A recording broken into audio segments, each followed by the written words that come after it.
Abra sua Bíblia no livro ou na carta de Paulo aos Filipenses, capítulo 4, diz assim, a partir do versículo 10: Alegrei-me sobremaneira no Senhor, porque agora, uma vez mais, renovastes a meu favor o vosso cuidado, o qual também já tinhais antes, mas vos faltava oportunidade. Digo isto não por causa da pobreza, porque aprendi a viver contente em toda e qualquer situação. Tanto sei estar humilhado, como também ser honrado. De tudo em todas as coisas já tenho experiência, tanto de fartura como de fome, assim de abundância como de escassez. Tudo posso naquele que me fortalece. Todavia fizestes bem associando-vos na minha tribulação. E sabeis também vós, ó Filipenses, que no início do Evangelho, quando parti da Macedônia, nenhuma igreja se associou comigo no tocante a dar e receber, senão unicamente vós outros, porque até para Tessalônica mandastes não somente uma vez, mas duas, o bastante para as minhas necessidades. Não que eu procure o donativo, mas o que realmente me interessa é o fruto que aumente o vosso crédito. Recebi tudo e tenho abundância.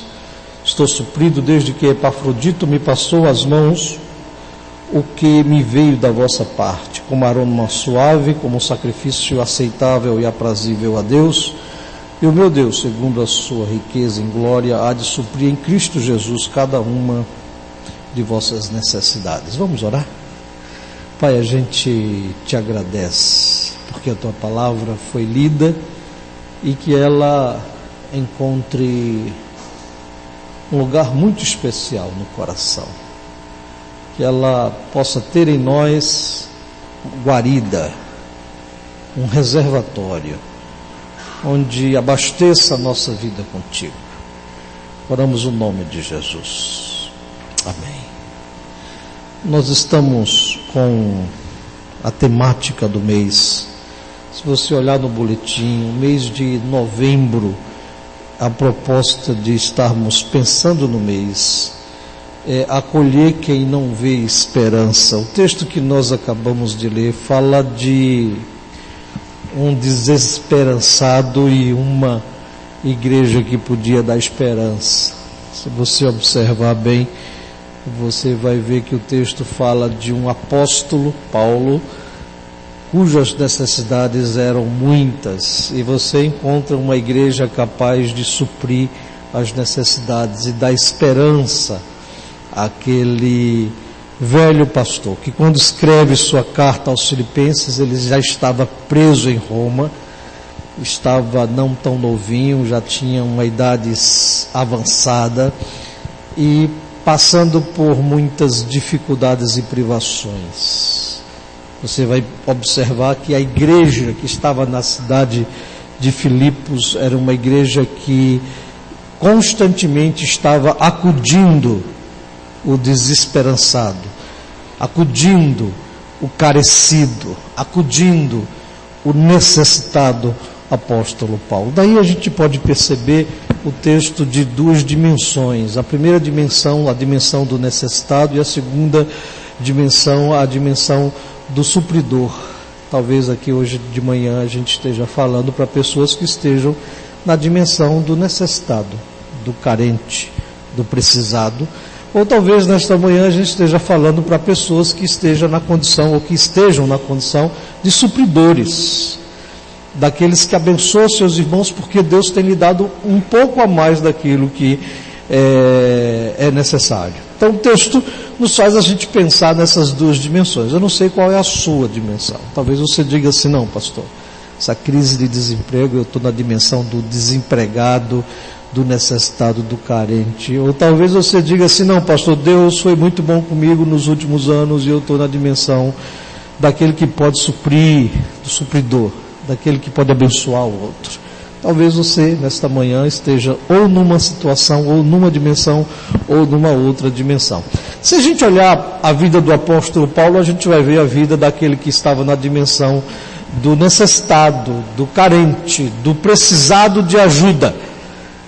Se você olhar o texto, Paulo vai dizer que precisava de cuidados, versículo de número 10. No versículo 11 você vai ver que Paulo estava numa situação de pobreza. Versículo 12 você vai ver que Paulo já tinha ou possivelmente continuava no estado de humilhação, de circunstâncias adversas, de fome, de escassez. Essa era a necessidade, o estado de Paulo. Era a necessidade a dimensão de alguém que estava necessitado. Se você for ver no versículo de número 14, você vai ver Paulo dizendo que estava numa situação de tribulação. Ele usa essa expressão. Um homem que se encontrava numa condição de tribulação. No versículo 15 você vai ver que nenhuma igreja havia se associado com ele. Nenhuma igreja da época que ele havia fundado havia se sensibilizado com a situação de Paulo. Esta era a situação de Paulo, uma situação de um homem extremamente necessitado, um homem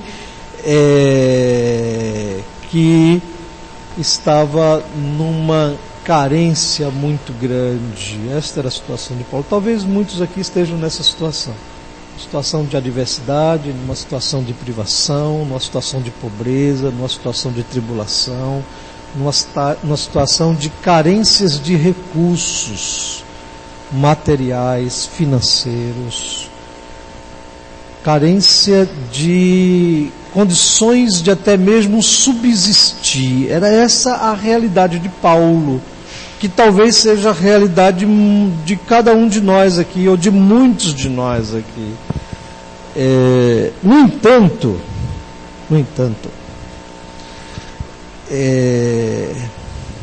pessoas assim, que têm fé, diz o versículo 10, devem se alegrar no Senhor. Vamos ler a primeira parte do versículo 10 de novo? Está com sua Bíblia aberta? Vamos ler a primeira parte. Alegrei-me sobremaneira no Senhor. Diga isso, fala isso. Alegrei-me sobremaneira no Senhor. Veja bem, diante de toda a situação de Paulo, ele ainda se alegrava no Senhor. Ele ainda era contente no Senhor. Ele ainda no Senhor tinha felicidade. Independente de estar preso, independente de não contar com muitas igrejas, independente de ter sido humilhado, passar por tribulação, adversidade, fome, nudez, ele ainda se alegrava no Senhor. Não é maravilhoso isso? Então é importante a gente aprender isso, que a situação dos necessitados, dos carentes, independente de ser acolhidos ou não, eles precisam se alegrar no Senhor. Eu não sei como que você está, talvez você esteja aí meio carrancudo, né? A gente está vivendo uma crise de desemprego grande, muito grande. Talvez dos últimos tempos uma das maiores que nós estamos enfrentando, né? Eu já tenho sabido muita gente desempregada, famílias passando muitas privações. E o prognóstico, a previsão é que o desemprego aumente ainda, né? Os salários estão achatados, o poder de compra do dinheiro diminui porque a inflação aumentou muito mais do que a valorização da moeda, e a gente percebe que as coisas ficam mais difíceis, cada vez mais difíceis. É possível que você esteja numa situação difícil, mas é também necessário que você, como um cristão que se alegre no Senhor, se alegre no Deus que cuida de você, se alegra no Deus que providencia todas as coisas, se alegra no Deus que está indo além do que você possa imaginar, que você possa se alegrar em Deus. É esta palavra que a gente tem para aqueles que estão necessitados. Uma outra verdade no texto, diante da dimensão do necessitado, é que o versículo 11 diz que aprendi a viver contente em toda e qualquer situação. Aprender a viver contente. em toda e qualquer situação. Seja no emprego, no desemprego, na abundância dos recursos financeiros, ou na escassez, ou na vida apertadíssima financeiramente falando. Aprender a viver contente em toda e qualquer situação. Precisa ser uma das formas dos necessitados, dos carentes, dos menos abastecidos e favorecidos. Aprender a viver contente em toda e qualquer situação. Aprender a viver contente como ouvinte, aprender a viver contente como surdo. É isso que Paulo está dizendo. Aprender a viver contente em toda e qualquer situação. Entendendo que Deus é o Senhor da história da tua vida. Entendendo que Deus é aquele que domina, que tem todas as coisas em suas mãos. E aí você precisa começar a aprender a viver contente, porque Deus é aquele que está à frente de tudo. Se você é pobre, porque Deus de alguma forma te permitiu ser pobre. Porque senão você seria rico se Ele quisesse que você fosse rico. Às vezes as pessoas perguntam assim, por que eu não nasci rico? Esses dias alguém me perguntou isso. Estava com essa pessoa, por que eu não nasci rico? Eu digo, olha, não sei. Mas eu só sei que Deus te fez pobre. Né? Porque Ele não te fez rico, eu não sei. Mas eu sei que Ele te fez pobre. Agora também por que Ele te fez pobre, também não sei. Por que Ele escolhe uns para ter uma vida mais abastada, mais abundante, e outros não? Não sei. Eu só sei que Deus é o Senhor da sua vida, é o governador da sua vida, é o soberano da sua vida. Paulo aprendeu a viver contente. Isso é um aspecto muito importante para a vida daquelas pessoas que se acham necessitadas, carentes, precisadas, não só de recursos materiais, financeiros, mas em todos os sentidos, até na saúde, não é? Por que Deus me fez uma pessoa que veio a desenvolver diabetes com 9 anos de idade e até hoje luto contra isso? Eu não sei.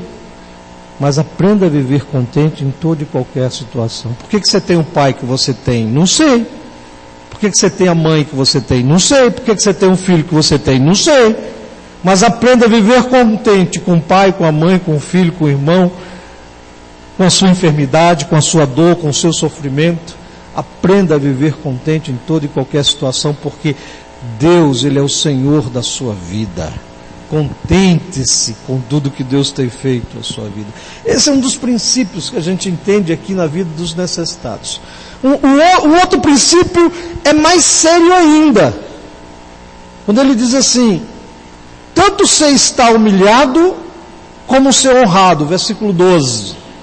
De tudo em todas as circunstâncias já tenho experiência, tanto de fartura como de fome, assim de abundância como de escassez.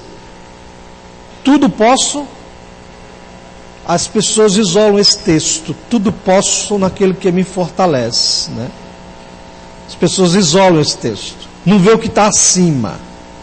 O que é que está acima? Está ali, não? O que é que está acima do tudo posso naquele que me fortalece? As pessoas dizem, não, tudo posso, eu não posso viver em escassez, eu tudo posso, pastor. Eu não posso sofrer, pastor, está vendo? Eu tudo posso, eu não posso sofrer.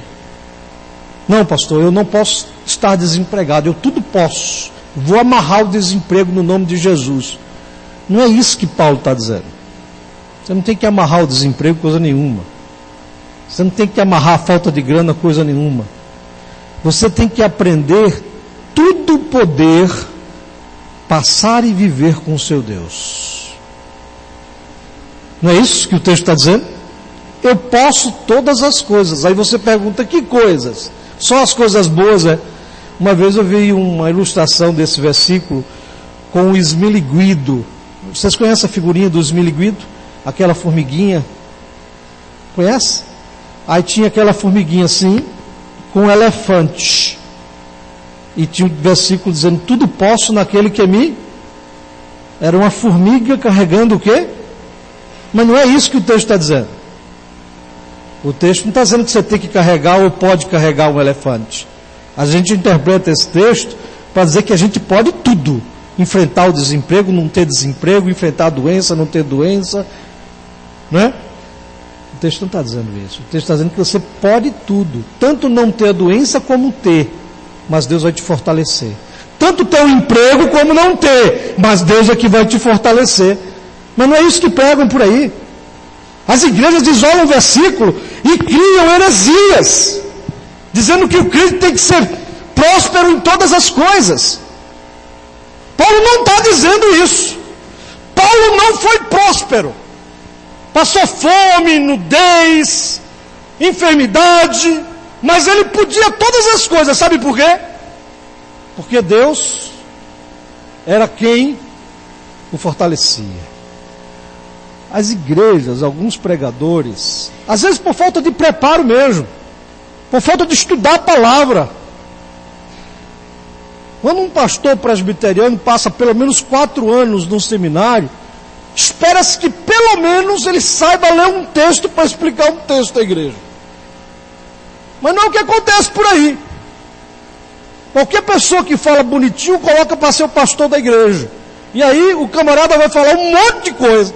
E um monte de ensinamentos que não tem nada a ver com a história da nação.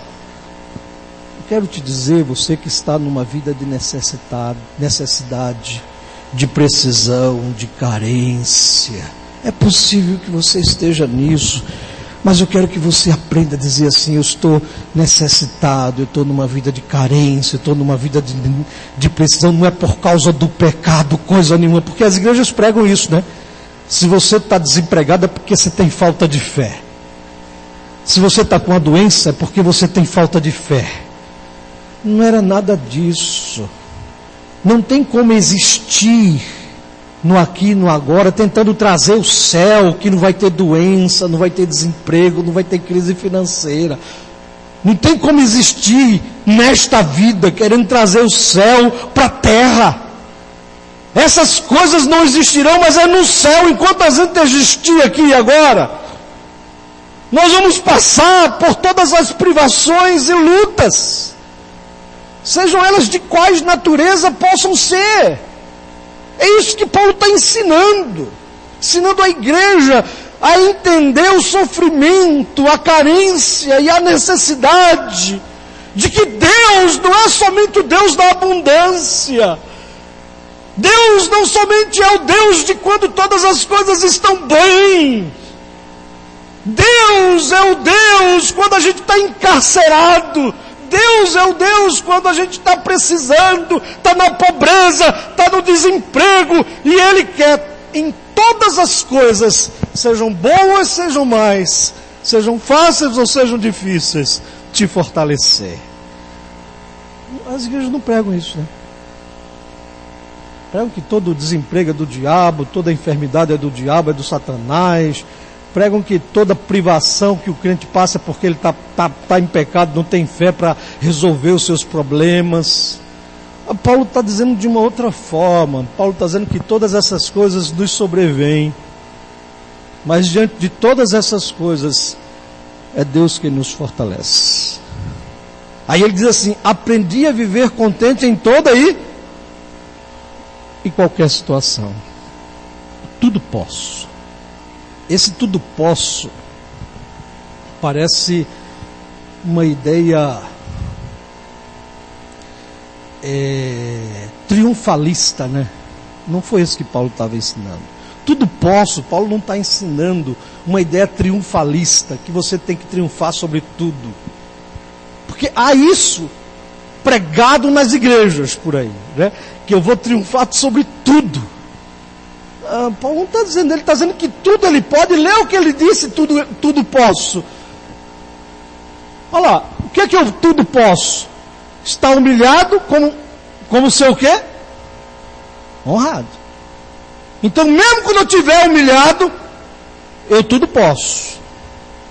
Quando eu estiver sendo honrado, eu também tudo posso. Ele diz lá: tudo em todas as circunstâncias já tenho experiência, tanto de fartura quanto de quê? De fome. Eu tudo posso. Tanto posso ter muita coisa boa, e eu sei que eu vou reconhecer Deus nessas coisas boas, como eu sei viver sem nada, eu também vou glorificar a Deus na minha vida. Não é maravilhoso isso? Entender o tudo posso de Paulo? A gente entende o tudo posso como se fosse uma coisa triunfalista. Não é isso que a Bíblia está ensinando. O tudo posso de Paulo é dizer, tanto tem abundância quanto de quê? De escassez. É essa a realidade da Escritura Sagrada. Lá em Hebreus capítulo 11, o escritor de Hebreus diz que muitos servos de Deus foram cerrados pelo meio. Cerrado mesmo, com serra. Ali é serra. Muitos servos de Deus foram lançados numa fornalha. Outros foram devorados por feras. Está lá. Está lá. Deixa eu dizer uma coisa aqui. Nem sempre Deus abriu o mar vermelho. Vocês estão me entendendo ou não? Nem sempre Deus abriu o mar vermelho. Nem sempre. Às vezes Deus permite que os seus servos sucumbam nos mares. Nem sempre Deus colocou anjos dentro da fornalha para que os seus servos não fossem chamuscados. Muitas vezes Deus deixou os seus servos na fornalha e pereceram. É só estudar a história dos grandes homens de Deus. Tem um livro chamado Heróis da Fé. Compre esse livro. Fala sobre o testemunho de vários cristãos que foram mártires. Tem missionários de Deus na Etiópia morrendo de fome. Vocês sabiam disso, não? Aí pega esse texto e aplica para ele. Tudo posso naquele que me... Está morrendo de fome. Tem crente sendo metralhado em países sob o regime do terrorismo. E aí? Gente, entenda uma coisa. A gente não encontra essa visão triunfalista que as igrejas estão pregando por aí, de que o crente não passa isso, não sofre aquilo, não encara aquilo outro. Isso não é verdade. É só ir para a Bíblia.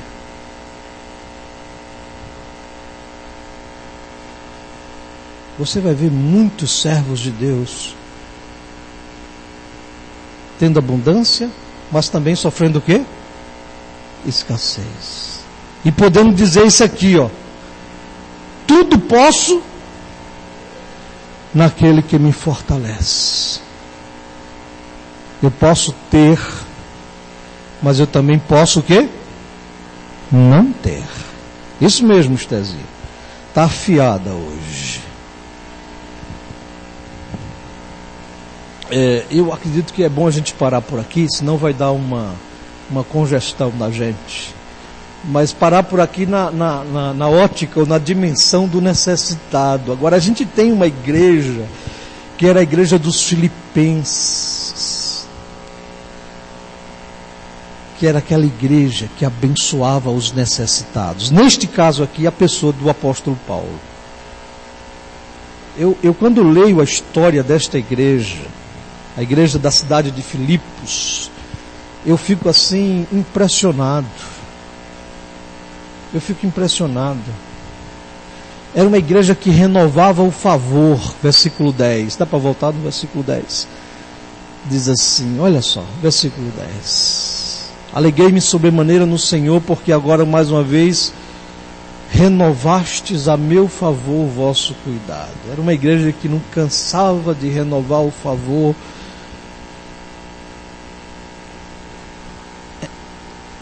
para abençoar a vida do apóstolo. Talvez essa pessoa pode ser eu e pode ser você. Gente que não cansa de renovar o favor em relação ao outro. Gente que não se cansa de abençoar a vida do outro. Era essa igreja aqui. E Paulo disse que não foi uma não, foi mais de uma vez. Paulo na carta vai dizer justamente isso.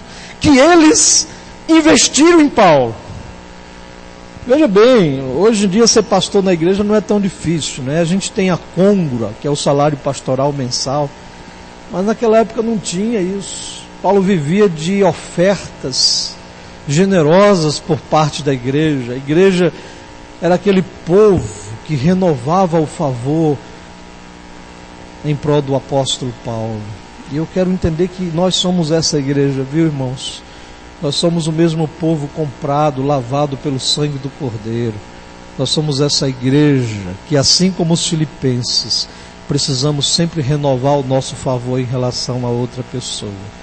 É a igreja que acolhe aquela pessoa que não tem esperança, mas não acolhe só uma vez não, ela é tão generosa que acolhe quantas vezes se fizer necessárias. É essa a ideia da igreja dos filipenses. E Paulo continua descrevendo um pouco esta igreja, quando diz assim, versículo 14, todavia fizestes bem, associando-vos na minha tribulação. Era uma igreja que se associava à tribulação, não deixava aquele sujeito, o apóstolo Paulo, sozinho, estava com ele, participava das tribulações.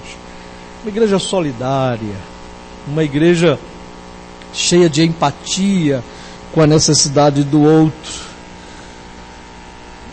O texto diz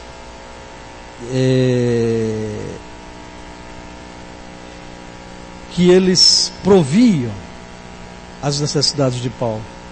Veja o versículo 16. O bastante para as minhas necessidades. E ele diz assim, olha, eu não procuro donativo, mas o que realmente me interessa é o fruto que aumente o vosso crédito. Ele entendia que a igreja, sendo generosa com ele, aumentaria o seu crédito diante de Deus. O contexto aqui é diante de Deus. Deus olharia para aquela igreja, Deus olharia para aquele povo, Deus olharia para aquela pessoa e entendia que aquelas boas ações eram maravilhosas. Obviamente não para salvação, mas para santificação. Recebi tudo e tenho abundância, estou suprido. Era dessa forma que a igreja tratava o missionário. Desde que Epafrodito foi a pessoa que levou a oferta para Paulo, a oferta em dinheiro. E ele diz que recebeu como um aroma suave, como um sacrifício aceitável e aprazível a Deus. Em outras palavras, ele está dizendo, aquilo que vocês fizeram foi um culto. Ofertar para mim foi um culto que vocês fizeram a Deus.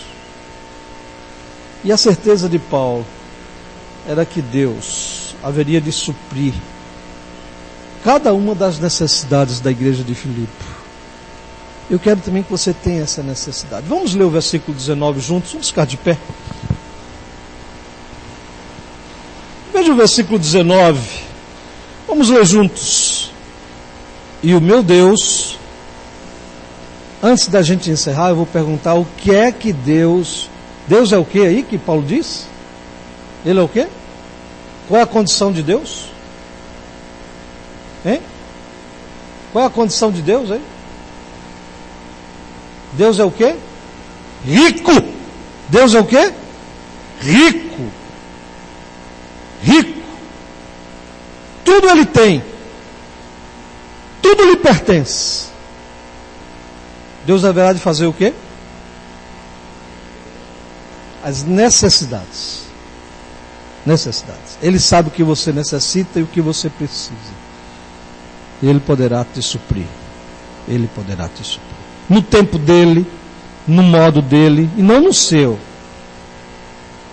Tá certo? Talvez você, para passar a crise que a gente está, tenha que vender um carro, comprar um mais barato. Né? Talvez você tenha que desfazer de algumas prestações, de algumas coisas, e repensar a sua vida. Deus não vai cobrir suas despesas, Ele vai suprir suas necessidades. As despesas é você que tem que pensar como você vai fazer. Usar a sabedoria que Deus te deu. É isso que a gente aprende assim, tá certo? Hein? Ah, Deus vai suprir a necessidade de eu pagar aquela parcela do meu carro que custa R$5.000 a parcela por mês. Olha, se Deus entender que você tem essa necessidade, Ele vai fazer, mas Ele não tem obrigação nenhuma. Ele tem a obrigação de, segundo a sua riqueza e glória, suprir o quê? A sua necessidade. Talvez Ele esteja dizendo assim: vamos, meu filho, vamos, põe a cabeça para funcionar aí, reequaciona as suas finanças, suas dívidas, enfim, vamos lá, porque eu quero suprir as suas necessidades. Aquela gordura que você tinha não dá para ter mais, vamos cortar. Eu não sei se Deus trata a gente assim, mas eu penso que Deus é muito sábio, Ele é muito prudente, né? Ele é rico, mas não cria filhos que não saibam administrar. Ele é rico, mas quer que os seus filhos saibam administrar. Ele é rico, mas Ele quer suprir, mesmo com toda a riqueza, ao invés de dar uma BMW, se Ele entende que você precisa de um Fusca, que é um bom carro, diga-se por sinal, não estou aqui criticando Fusca, já tive um, sou doido para ter outro. Assim que tiver uma gordura, eu compro um Fusca e dou para minha mulher.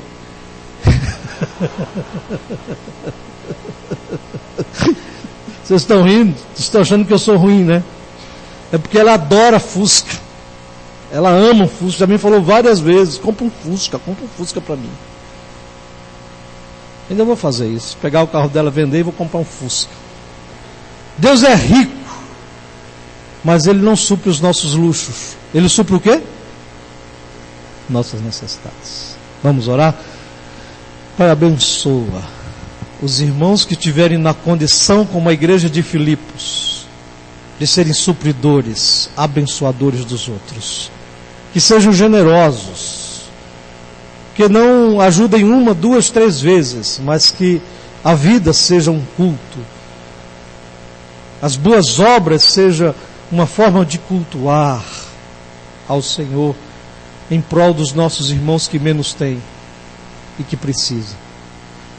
Também pedimos para que o Senhor olhe para com aquelas pessoas que estão passando por desemprego, por enfermidade, que estejam porventura em alguma tribulação, em alguma escassez, que elas entendam que não é um abandono de Deus, mas que Deus quer que elas saibam poder todas as coisas, porque o Senhor vai fortalecê-las mesmo em situações assim, e o Senhor haverá de abençoá-las, porque o Senhor é rico em glória e supre cada uma das nossas necessidades.